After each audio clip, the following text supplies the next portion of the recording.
My YouTube family. तो जनाब आज हम बनाने लगे हैं लाजवाब टिंडा आलू की सब्ज़ी। तो चले देखते हैं इसको बनाने के लिए मैंने क्या किया है जनाब। तो मैंने इसके लिए हैं 2 अदद प्याज, जिनको मैं जो है ऑयल में फ्राई कर रही हूँ।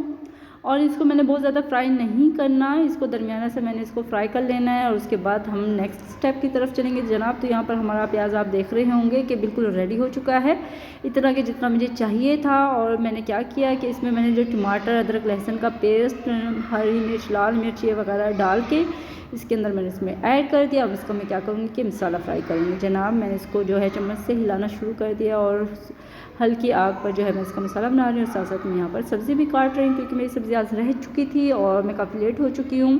तो मैंने क्या किया कि आलू और टिंडे अच्छे से काट लिया, इनको मैंने धोकर रख दिया है। यहाँ पर हमारा मसाला जो है बिल्कुल रेडी हो चुका है। और ये इतना धुआं इसलिए उठ रहा है कि आग हमारी बिल्कुल भी सही नहीं जल रही, लाइट जा चुकी है और अंधेरा काफ़ी है। मसाला रेडी है, तो इसमें मैंने टिंडे ऐड कर दिए, ढेर सारे टिंडे और आलू। ढेर सारे टिंडे मतलब कि आधा किलो टिंडे, और हमारे पास 2 अदद आलू थे, मैंने काट कर इस मसाले में अच्छे से मिक्स कर दिया। उसके बाद मैंने इसमें लगा देना है दम।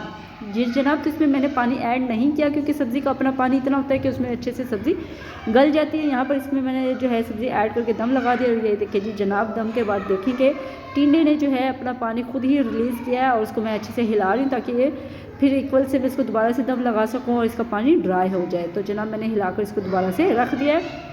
यहाँ पर आप देखेंगे कि जो है हमारा जो पानी था सब्ज़ी का जो बहुत ज़्यादा निकला हुआ था, तो वो बिल्कुल खुश्क हो चुका है। अब मैंने इसकी की है अच्छे से भुनाई। और ये टिंडे जो है बहुत ही मज़ेदार सब्ज़ी है, और इसको अगर अच्छे से पकाया जाए तो और ही ज़्यादा मज़े की लगती है। फ्रेश रोटी के साथ इसको खाएं और इन्जॉय करें, अपनी दुआओं में याद रखें।